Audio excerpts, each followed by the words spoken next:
Okay, it's going to be a review of Unforgiven 2000. So if you haven't seen it yet, I'm going to upload Unforgiven 98, 99, and 2000 all on the same day. I'll post a playlist in the description so you can, watch the videos consecutively if you feel like doing so. But yeah, we're going to go back to September 24th in the year 2000, the year that the WWF could do no wrong. This is from Philadelphia, Pennsylvania, the first Union Center. It's funny, man. I got to talk about that Rock promo. He had a line where he said, maybe the Undertaker wants to ride his motorcycle around the first Union Center just because it gives him that funny feeling. But yeah, this is an arena in Philadelphia. They kept on changing the names over and over again. But at this time, it's the first Union Center with an attendance of 18,000. And the pay-per-view buy rate is incredible here. You know, you have Austin returning. Even though Austin's returning, Undertaker is on the cover. And it's funny, when you go back to Fully Loaded, the original cover was Austin on Fully Loaded, but, he wasn't going to be able to return for that show. So they actually keep Undertaker on the actual poster here as the American Badass. This is when he's using the Kid Rock theme, which they actually edit out on the network. But the buy rate is incredible here, man. You got 605,000 buys. So that's actually up from SummerSlam. Obviously, I think Austin is the main reason for it. But at the same time, I think the show had a little bit of everything. You got Benoit in the main event. You got a great love triangle. You got hardcore stuff. You got you pretty much got everything you could ask for. I think this is an example of a fun pay-per-view that feels like a Raw. It just feels like a really, really good Raw. And it still has some really, really good matches on it. So, but yeah, I mean, let's not ignore the buy rate. I mean, this is the most successful Unforgiven buy rate by far. And it's also, higher than any Survivor Series buy rate. And it's, with the exception of Invasion and Backlash, it's the biggest buy rate a non-Big Four pay-per-view I think ever got. So, the power of Stone Cold Steve Austin. This is almost like 3 stages of marketing for Austin. You market the return in September, then you market the return to the ring in October, and then for Survivor Series, you market the dream match against Triple H, which, not the first time ever, but, Triple H benefited from Austin's absence more than anybody. So the match definitely had a lot of marquee appeal to it. But we're going to get right down to it with Unforgiven 2000. The results are a little bit mixed here. At the end of the video, I do want to read kind of a negative review that kind of is very negative on the follow-up here. But this is a huge time for the company. I think a lot of people would argue that September of 2000 was the peak of the company, especially with Foley as the commissioner. I think it was just icing on the cake in terms of storylines and entertainment value. But, it's very important to notice that they were done with the USA Network. USA Network was, took them to court. Apparently they had the right to actually match the offer. But, I think Vince wanted to move away to Viacom, which owned MTV. And at the same time, they owned the National Network. So it was going to be on the National Network, TNN. Eventually, this would become Spike TV. And I like the marriage between WWE and TNN. Obviously, it was a nightmare for Paul Heyman and ECW. But, this was like my favorite time for Raw, like from 2000 to 2005 when they were on this network. I felt like they had just a lot of power over them. The problem with USA Network, I think the biggest gripe was they kept on preempting Raw for the dog show. Like, they did that like 3 times a year. Moving away from them, you didn't have to worry about that. But that's not a problem anymore. Is obviously they mended fences with USA, and that's become the home of Raw. It's almost like at this point, you can't even see WWE Raw moving away from the USA Network. But this is a nice 5-year break from the USA Network, and I just felt like this is when the company was at its peak, as we all know. All right, so the first match of the night, we have the right to censor taking on APA and the Dudley Boys in a very, very short 8-man tag right here. But it was cool. At the previous Unforgiven, you saw APA and Dudley's face each other. Here they're teaming up together. And, the right to censor dudes, I mean, they were just a collection of guys besides Stevie Richards. Stevie was great to be the mouthpiece of the company. He actually gets the, victory here with the super kick that was kind of botched. But, Val Venus makes the cover and the right to censor get the victory. the problem is these were guys that were kind of directionless. I think their gimmicks from 1998, just ran stale. Even someone like Ivory, she wasn't willing to, be the over-the-top, sex appeal diva. So it was a good fit for her.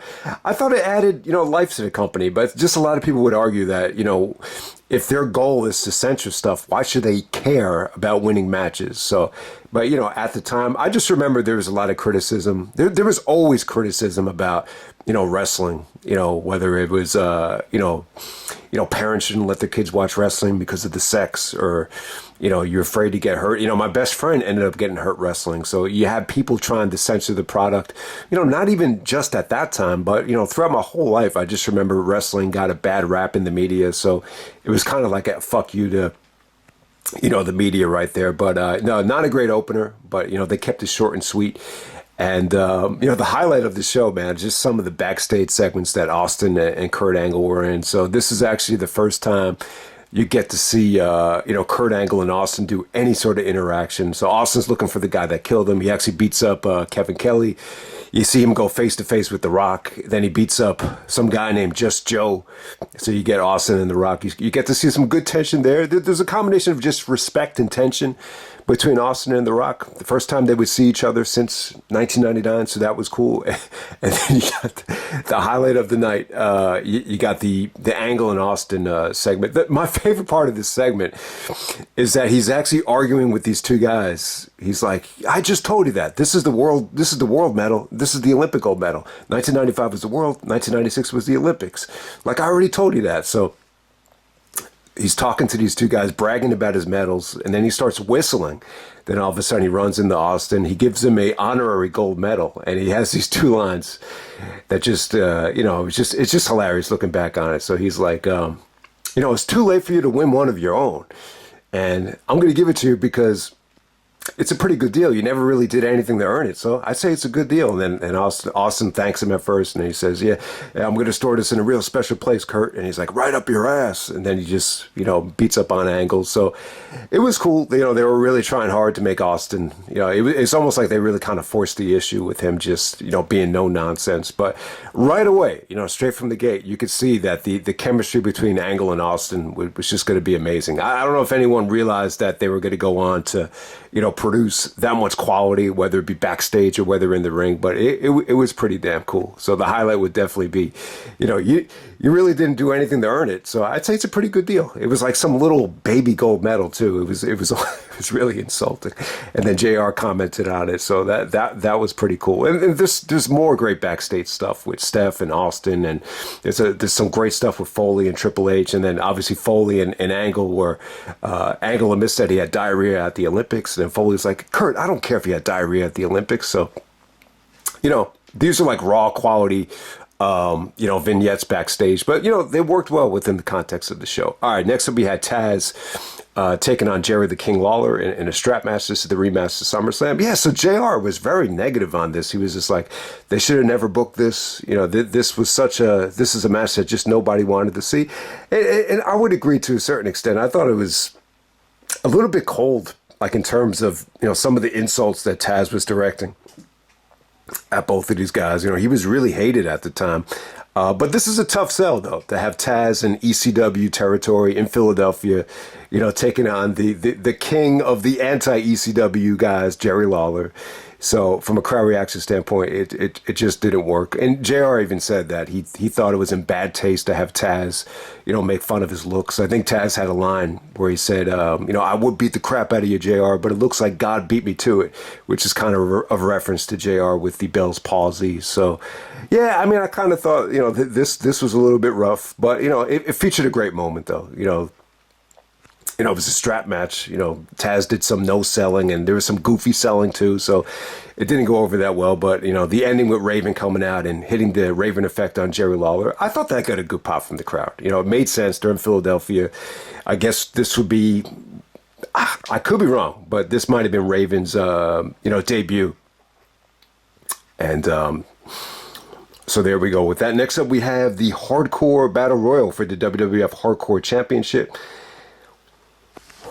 Man, they don't have the listing of names here, but we got Steve Blackman, you got Crash Holly, Perry Saturn, you got Funaki out there, You got Al Snow, who's actually playing like an Italian gimmick, who comes out with a picture of Tony Danza, believe it or not. Interesting side note, Tony Danza actually wrote Tupac a letter while he was in jail, and that touched him more than like any other, fan mail he got while he was in jail. So just wanted to mention that. But yeah, this was kind of a mess at times. I think they tried to recapture the magic from WrestleMania and Backlash with these hardcore battle royals where it had what was it, like a 10-minute, there was like a 10-minute clock here.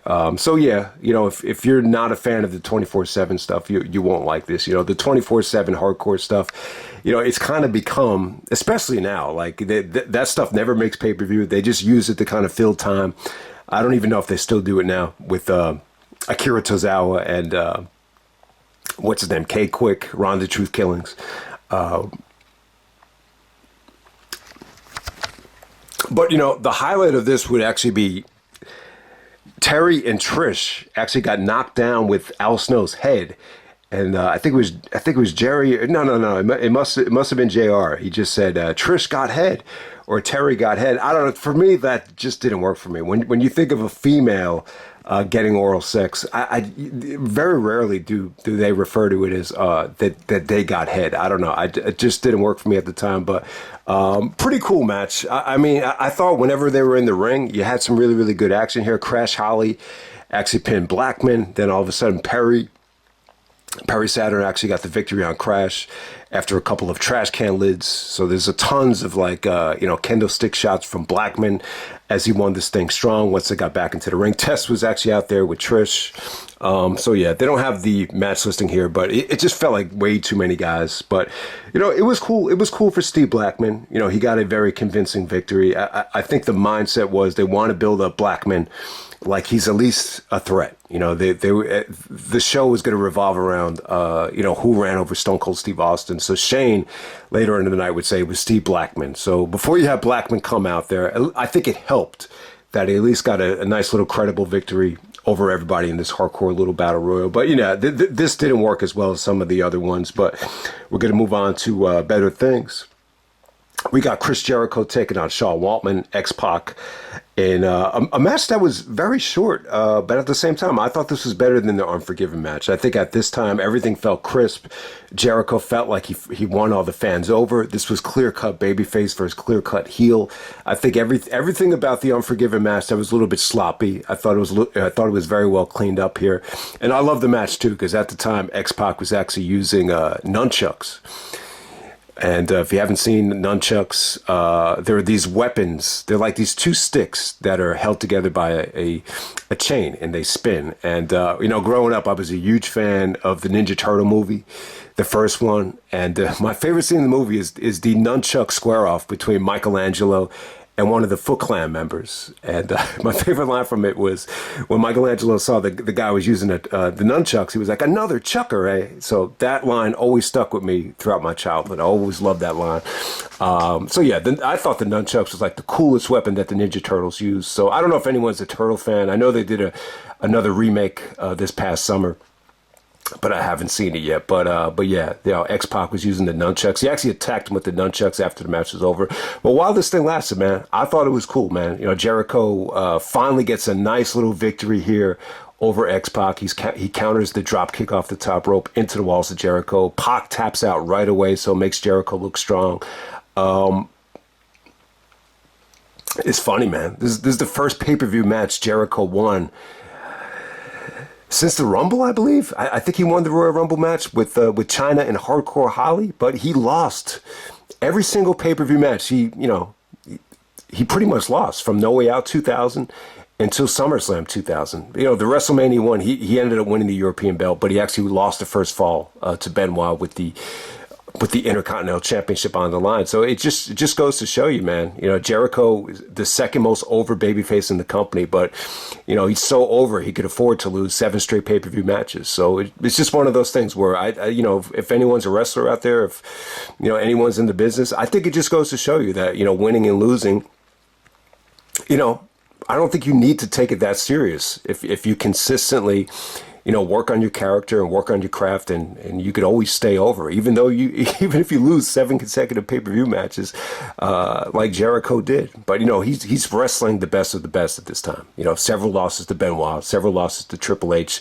He lost to Kurt Angle at King of the Ring. There's no shame in losing to those guys. If he's losing to guys like, Rikishi, then it's probably a different story. All right, next up we're going to move on to the Edge and Christian defending their tag team titles against the Hardys in a steel cage match. The match was awesome. I love this match. I probably like it more than most people.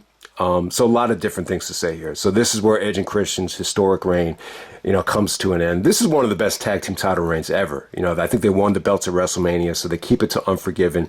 And when you see how hated these guys were at SummerSlam in the Hardys' hometown, it was definitely a great, tag team title reign for Edge and Christian. Even some of the stuff they do with Mick Foley backstage, all that stuff. It's like classic stuff from 2000. So this is where it comes to an end. The Hardys win the belts in a steel cage with the help of Lita. And it was great, man. This was a big fuck you to, I think, everyone that thought the SummerSlam match was kind of a spot fest. I mean, if you watch the SummerSlam TLC, man, it's like watching a car wreck. It's crazy in terms of the entertainment value and the amount of spots that it has. But this was a little bit different, man. This was more about the story. This was more about, how are the Hardys going to win this thing with Jeff already being knocked outside of the cage? Because you had to win the match by escaping the cage. So technically, Jeff was pretty much out of the match right away. And then Edge and Christian are just trying to, get Matt Hardy out. So Lita helps. Jeff actually gets back into the cage by doing the Whisper in the Wind. So that was probably the spot of the night. The Whisper in the Wind off the top of the cage. You got a holy shit chant. And everything they did here was great. Edge actually got some bad, I would say this was kind of bad heat here. He was mocking Jeff and the Hardys with the, some of the mannerisms and the screams. And it just felt like the fans, I don't know. It felt like the fans just kind of gave him bad heat in that spot. So it just shows you how far Edge came. But most of this match was great, though, man. You got concertos. You got missed concertos on the top of the cage. You got suplexes from the top of the cage. It's just everything you could ask for. Clotheslines off the top of the cage. So it was really, really cool. The ending was great. Lita comes out to Hurricanrana Christian off the ladder to eliminate Christian from the equation. I think they ended by doing the concerto on Edge, and then the Hardys jump out of the cage. And as soon as they hit the floor, you'll notice that the Hardys theme hits, but it's the part of the theme where the music just hits that next level of gear. So it just came off great. The timing of the music playing was great, and this was Team Extreme, back in the heyday. And my favorite part about it is just Lita's reaction. When you see Lita, she doesn't try to take away from the moment. She tries to take a back seat, but at the same time she starts like crying with tears of joy, just seeing the two brothers win the tag team titles. I think Lita loved Matt Hardy at the time, but I think she loved both guys. So this was during better days with Lita and Matt. It's very ironic that you see Lita and Edge end up together after a moment like this, but that's the business right there. Sometimes that happens with the travel schedule, and especially injuries, man. Like we've seen with Punk, injuries can totally derail people, and that's why they can be so scary. You could just lose your momentum and lose your edge with one, torn Achilles or calf strain like I just experienced last week. So it's crazy, man, that injuries can just lead to, people's demise and, just rip apart everything. So obviously Lita had a lot of injuries as well. So, but yeah, the match was great. I thought this was icing on the cake. Both of these teams had ladder matches that are legendary. So the steel cage match here doesn't quite, get the love that the ladder matches do. But I thought this cage match was much better than their ladder match on Raw, which was, probably the match of the night in the, debut on the national network. All right, next up we have Eddie Guerrero with Chyna taking on Rikishi for the Intercontinental belt. Pretty cool match right here, man. This was pretty, funny if you're an Eddie Guerrero fan. So Chyna was going to be in Playboy. So Eddie actually goes to the Playboy Mansion and tries to, I guess, trying to fight with Hugh Hefner, and it's, the security guys are pulling Eddie away because he doesn't want the world to see Chyna naked. So you have that going on there. Plus, Eddie did some stuff where he was faking being sick and faking injuries, and Chyna, Chyna was, screaming at Eddie saying she's sick of all the lies, and then Eddie actually proposes to her. He wants to marry Chyna. So a lot of good storyline stuff here. Eddie's character was pretty funny here. I would say this isn't the glory days of Eddie as a wrestler, but in terms of character development, it's some of the most entertaining stuff I think Eddie did. So him and Rikishi having a match right here. So Eddie is still technically a heel, so he's running away from Rikishi. Chyna's trying to be a neutralizer, trying to get Eddie to just get back in the ring. And it was okay. I mean, I thought it has moments. I didn't think this thing was bad. Eddie did build some momentum. And once he went for the frog splash, he missed. Rikishi had the thing won. Chyna actually, takes the referee and pleads with the referee to not count to 3. That pisses Rikishi off. And, Rikishi, gets disqualified and attacks Chyna and does this, not the stink face, but the bonsai drop on Chyna, takes Eddie out of the equation. And you get to see more of a angry, heel-driven Rikishi. I thought this was good. I didn't mind the DQ. I think this is good, storytelling right here, because if Rikishi's going to take on Austin at the next pay-per-view, I mean, you can't have him lose to Eddie, who at the time is still kind of in a comedy act with Chyna. So I thought it was fine. Plus, I was interested to see, like, what are they going to do here to kind of, plant the seeds for this Rikishi, transformation. And, it was him just getting pissed at Chyna. Obviously, they had a relationship at WrestleMania, with Chyna dancing with Too Cool. I think Chyna actually teamed up with Rikishi at WrestleMania, and Rikishi put the axe to it. So this is the new and pissed off Rikishi, which a lot of people didn't like. The bad man Rikishi didn't go over well.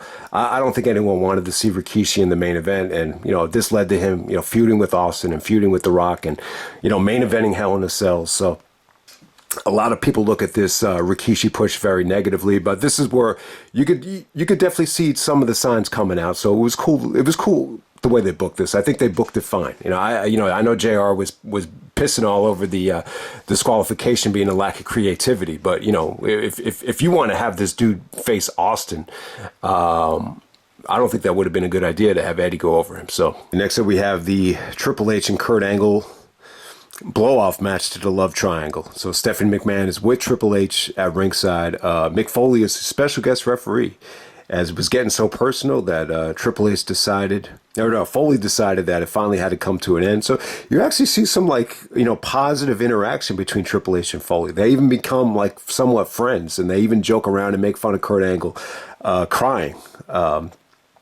leading up to this thing. So it was good, man. A lot of the storyline here kind of revolved around Triple H thinking Angle is full of shit for, insinuating that he just wanted to be friends with Stephanie. And then he kind of, makes fun of Angle for being gay. Like, you want to go shopping with Steph. You want to go shopping for drapes with a hot woman. So that must be gay. So, this kind of stuff, probably wouldn't age well today, but Angle would combat it with just saying Triple H wanted to sabotage him because he knew that Angle was an Olympic gold medalist. So it was good. I mean, you have to keep in mind, this is the feud of the year in Pro Wrestling Illustrated in the year 2000. I mean, looking back on it, it's clearly Triple H and The Rock. If you want to argue that it's Foley and Triple H, you could go a lot of different ways. But, I think it was kind of like a prisoner of the moment thing. Like the real life heat between Triple H and Angle, it felt legit. The way Angle was cutting promos on Triple H, it was almost like he knew he was better than him, and he knew eventually he was going to take that spot. And you could just see Triple H had his guard up the whole time, and I just think it worked. It made for some entertaining stuff. I would definitely agree. I think Angle and Steph had good chemistry. I think someone noticed that they were naturally attracted to each other, or it looked like they might make a good couple. I don't know. I would definitely agree with that. I think they look like they could be brother and sister. That's definitely not a good. I always thought that would be a good pickup line. Like, if you go up to a girl and say, "Hey, you're pretty hot. You look like you could be my sister." And so someone told me that that's a horrible pickup line. That's almost like a cocky pickup line, but you get the point. I think Angle and Steph, at the time, they look like a nice young couple. But you could argue Triple H and Steph was a good couple as well. I think Stephanie gave Triple H extra motivation within the year 2000, and I think that's another reason why Triple H was the MVP. I think he was heavily motivated. He looked like a machine. He was getting in better shape. As the year went on, the match quality was awesome. It always helps to have a very attractive female to wake up to. So I don't think Steph's involvement hurt. And so. It's pretty cool. The storyline here is that there's a lot of forced kissing. The go home segment ends with Angle using a sledgehammer to destroy Triple H's ribs, and then there's a forced kiss on Steph where she looks a little bit conflicted. So you have that going on there. So yeah, I know the love triangle. This is an example of a soap opera, driven storyline. I don't know if everybody can totally get behind it. Some people don't like it when WWF is, kind of consumed with soap opera storylines, or pro wrestling gets consumed, with love triangle stuff like this. But hey, man, I thought it was cool. I think this was definitely great for Kurt Angle. I think he showed great versatility. The promo on Sunday Night Heat was actually better than the promo before the match. Think about it. They had Kurt cut 2 promos on this night, but the second promo where he's singing happy birthday to Steph came off a little bit corny, a little bit like brown nosing. I think she turned 24 here, so it's actually Stephanie's birthday. Remember the very next year, Jericho had some nice insults for Steph after Unforgiven with the balloons. Yeah, you already have the balloons, so you always remember September is Stephanie McMahon's birthday. But goddamn, I thought the match was good, man. I thought it was good. I think this is a solid Triple H and Kurt Angle match. Is it their best match? I would say no. I think Royal Rumble 2001 is their best match. Is it their worst match? No, it's definitely not their worst. I would say that their worst match was No Way Out 2002. I just don't think either guy looked great in that match. But this was good. I think what hurt the match was the fans didn't know who to cheer for. Triple H is technically the more likable guy at the time. Angle's more of the instigator, trying to steal away Steph. So you would think Angle would have gotten more heat. But for whatever reason, I think Triple H was a little bit hesitant to, promote himself as a monster babyface. And it makes sense now looking back on it, because he was, the mastermind behind, trying to run over Austin. So if you do this monster babyface Triple H turn and then you kind of, pull the curtain on it, it just doesn't make a lot of sense. So it is what it is. It's a Philadelphia crowd. The crowd wasn't great. They really weren't into either guy. But, the match was really competitive, though. I mean, obviously it doesn't have a lot of action because Triple H is selling the ribs. But when you evaluate, what Angle was doing here, going to work on the ribs with his shoulder, there was a beautiful table bump here where they're playing off of the SummerSlam pedigree spot where Angle got the concussion. Here, man, I think it's Angle. He actually low blows the pedigree, and then he does a belly to belly to Triple H. Triple H goes flying through the announce table. It's an incredible bump. I would definitely say this is probably the biggest Triple H table bump of the year. Triple H took a lot of nasty table bumps and backdrops throughout his whole career. This was probably one of the crazier ones. I think the one against Austin at No Way Out, when he took the backdrop and he barely even hit the table, that was probably the bigger bump. But this is a nasty looking belly to belly. I thought it was an awesome spot.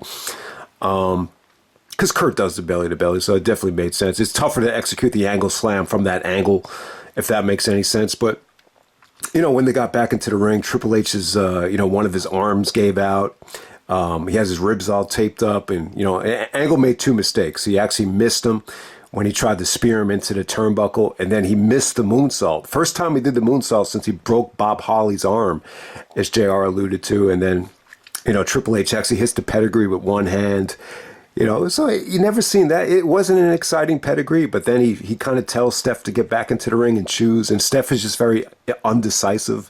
She kicks Angle in the nuts, and then she starts clapping and kind of a weird facial expression, like she didn't know what to do. And then Triple H kind of he does the force kiss to Steph with the lip all blooded, and then Stephanie's mouth is all bloody. So it's a little bit weird. It's a little bit cold. Stephanie's looking a little bit conflicted. They're trying to build up the angle of Stephanie being a liability at ringside. And, you could definitely argue that, Angle was supposed to win this match. And, they changed it at the last second, had Triple H go over. I don't really mind that. Angle's going to win the title the next month. You winning the championship from The Rock, that's a great victory right there. I don't think Angle really needed to win this particular match, but Angle did say, like, if with the story and with Angle being the up and coming guy, he felt like he should have went over in this situation. It's a tough call. It really, really is. But because Steph hit the low blow on Angle, you could definitely argue that they protected Angle to a degree. So the forced kiss was kind of weird, though. So this definitely sets the stage for Stephanie continue the relationship with Angle, but not as a lover, more of a friend. So, I mean, that's one of the arguments here, is that this was such a hot storyline. It won Feud of the Year. They were doing, really, really good ratings. Is how come you don't continue the storyline to WrestleMania? I definitely don't think, the mindset would be is Triple H wanted to put an axe to it because, it would make him look extremely weak if his girl left him for somebody else. Technically they are married at the time in the storyline. But hey, man, like if Triple H is supposed to work with Austin at Survivor Series in this monster reinforced heel turn with him running, being the mastermind, I don't see how you can keep this angle going. I think that's what kind of gets lost. I think too many people, bitch at the fact that Triple H is holding Angle back, and it would make him look weak if Steph, started dating Kurt Angle. I don't think it has anything to do with it. I just think there were no plans for Steph and Angle to marry each other. So that's another thing here, and a very important thing too is, it's kind of weird how Angle was very open to just everything, and a lot of times, Eddie as well. Like Eddie is doing the romance thing with Chyna. You always say to yourself, "Oh, what was Vicky thinking?" And in this situation with Angle and Steph, it's like you say to yourself, "Oh, okay, so was Karen Angle cool with this?" So Angle was just one of these guys who just said, "I'm cool with anything. Let's just go out and do it." And it's funny, like a lot of people, argue with Rob Van Dam during the Invasion.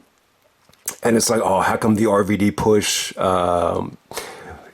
stopped after the Invasion? And it's coming out now that RVD was not cool with the romance situation with Steph. They did a lot of stuff to tease it. They did that angle where Rob is like, yeah, Steph, if you need anything, I mean anything, insinuating sexual favors.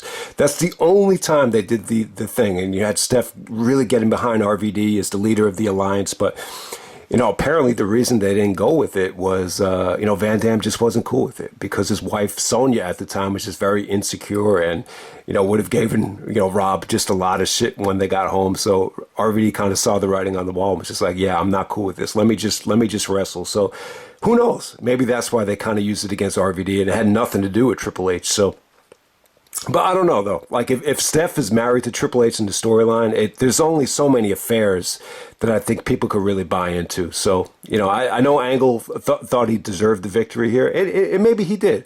But, Vince rewarded him at No Mercy with the WWF title. Doesn't get any bigger than that. So I don't think Kurt losing here really hurt him that much. So overall, I would say this is a solid, Triple H and Angle match. It just didn't, the only thing that's missing is crowd reaction. From a ring psychology standpoint, from a competition standpoint, I thought it was really, really good. But, that's kind of one of the themes that you have with, Triple H and Kurt Angle. You always have like women interfering, and in this situation, it's Steph. Every single pay-per-view match that they had, this match, the Rumble, and No Way Out, Steph was involved, whether it be at ringside or a referee. So, that definitely kind of hurt the finishes of the matches if you're looking for clean finishes. And it kind of got me thinking, like Triple H and Angle, even though it was Feud of the Year, like they never really had a great match together. And, I think a lot of it just had to do with they're always on different shows. Once you get into the brand extension era, I think at this time the problem was both guys were heels. So, maybe that hurt a little bit. And, when Angle fully reached his prime, which should be like the summer of 2002, Triple H, was pretty much on Raw, like for 3 years. So they just never touched. And, when Angle did come back to Raw, they were both pretty much heels in 2005 and 2006. So,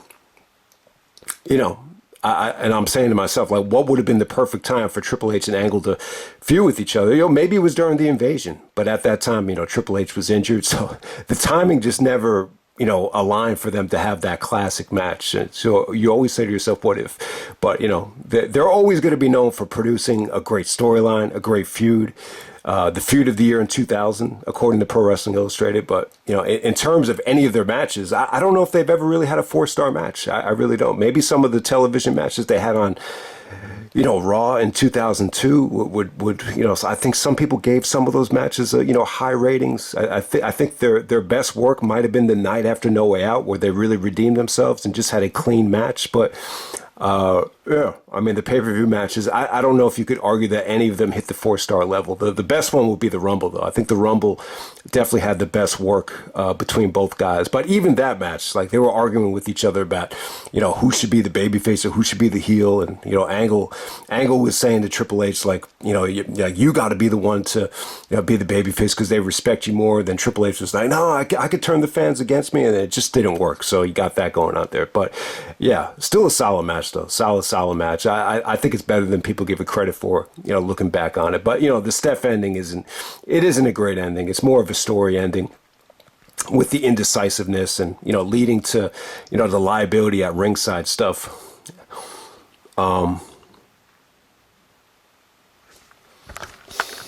Okay, so next up, Shane McMahon comes out to the No Chance in Hell theme, and he shows a video of Steve Blackman running over Ken Shamrock.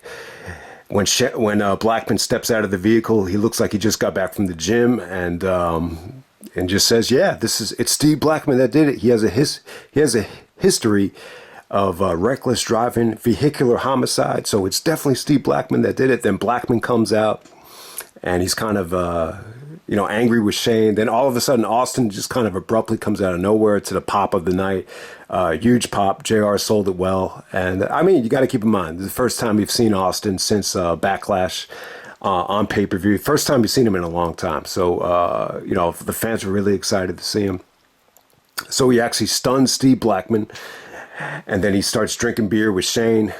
And this is just a stunner party on Shane. So by the time he stuns Shane, you get the feeling that Austin kind of doesn't trust Shane and realizes it's probably someone else that ran him over. Not enough evidence that Steve Blackman would be the guy to run him over. But it was cool. I think it was cool. I think it was a nice little rub for Blackman to be in this situation. But I'll tell you, man, Shane sold the stunner very well. He probably ended up selling the stunner better than anybody. I always say, Shawn Michaels, The Rock, Shane McMahon, those would be the three that I think took the stunner the best. Who took the stunner the worst? Maybe Vince, maybe Rob Van Dam. I got to say, the stunner, the RVD at No Mercy, did not look good. But Shane was cool the way he took the stunner, especially with the beer, the drinking beer. So when he takes the stunner, as he's coming down, he's actually spitting the beer out. So Austin stuns him about 3 times. Everybody goes home happy. It's very similar to the Bischoff match from No Way Out, where it's just a stunner fest or it's just a beat down on Shane. But yeah, I mean, they kind of end the night with saying that Stone Cold didn't get what he wanted.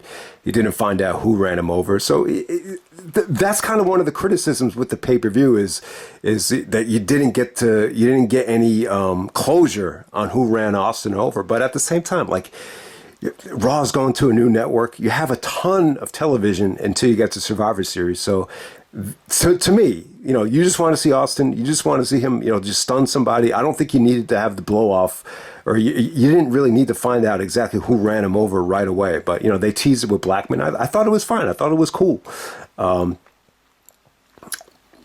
And then the main event, we have The Rock defending the championship against Chris Benoit, Kane, and The Undertaker, fatal 4-way match for the title. Yeah, this was good. I mean, you could definitely argue that this main event is definitely filler. I think you can definitely argue that this is a match that you could have seen at a house show. I talked about that Madison Square Garden house show where, I was hoping they would have done Angle and Brock, the Iron Man match. But now that I think about it, the original plan was just for a 4-way with Brock, Angle, I think Big Show, and Taker. And obviously Angle's sister died, so they switched it to Brock and Undertaker in a cage. So, my point is, sometimes fatal four-way matches are looked at like they're house show matches, especially when it's just one fall to a finish, not an elimination match. But I got to say, if you haven't seen it yet, check out The Rock's promo, Michael Cole. And by the way, I felt bad for Michael Cole on this show because, he was doing commentary after the Tazz match. And when Tazz came back out, he was like, all right.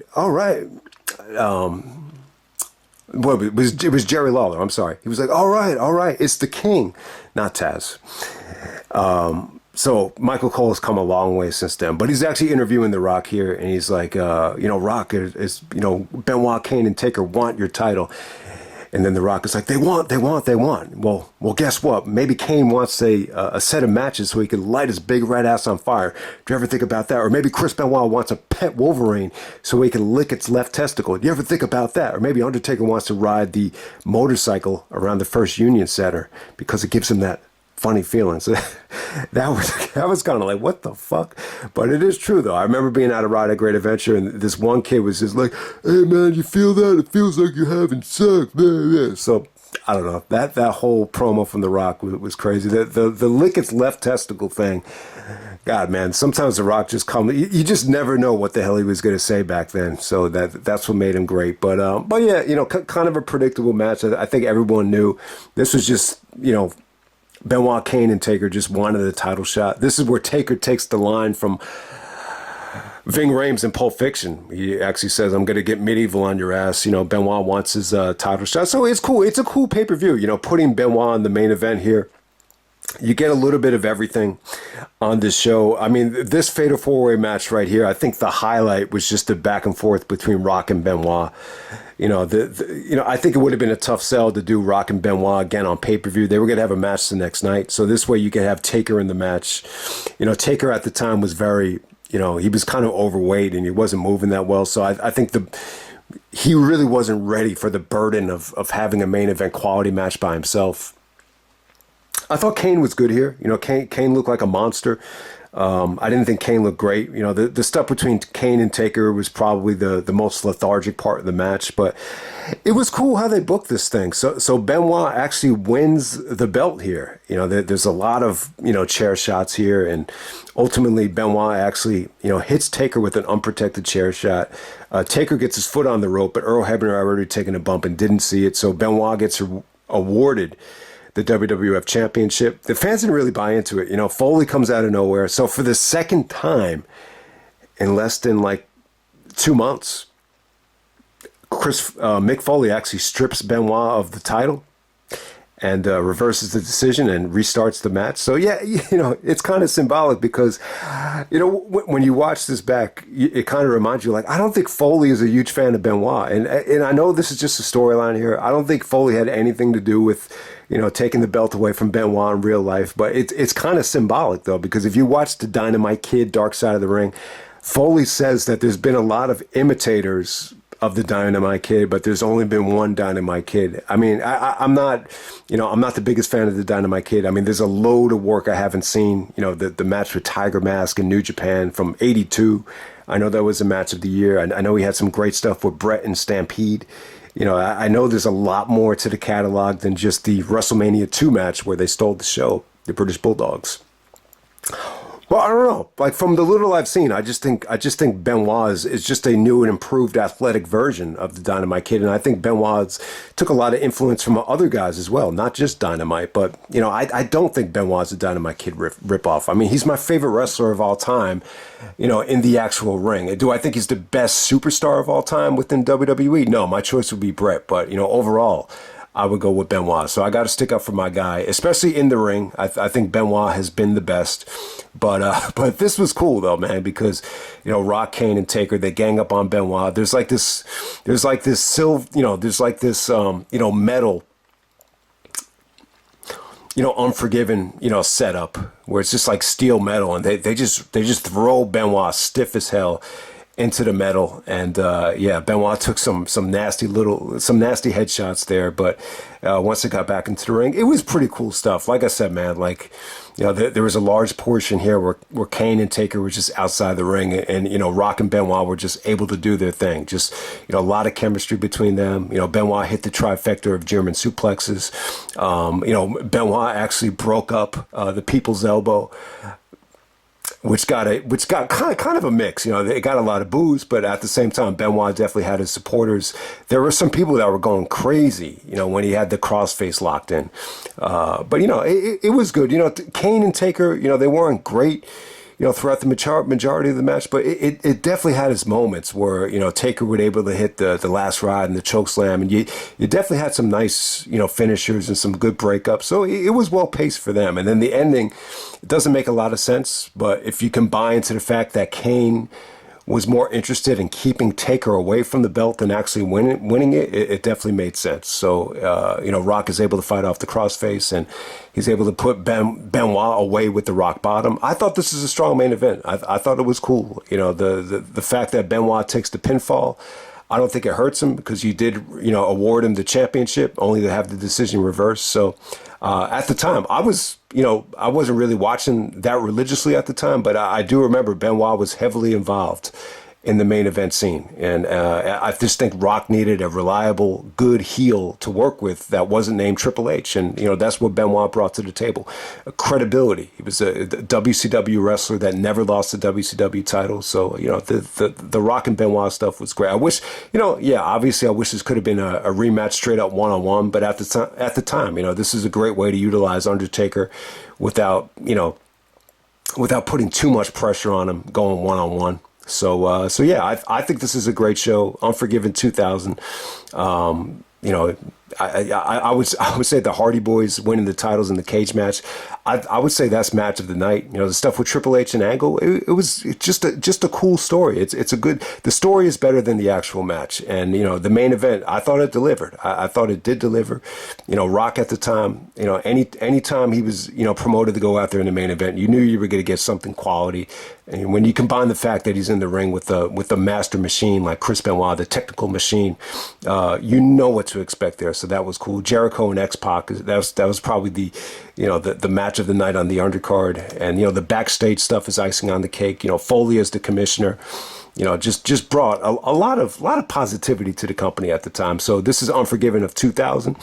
The end of the era in USA Network, as they would make the transition to TNN the next night on Raw. And I'll end it right there.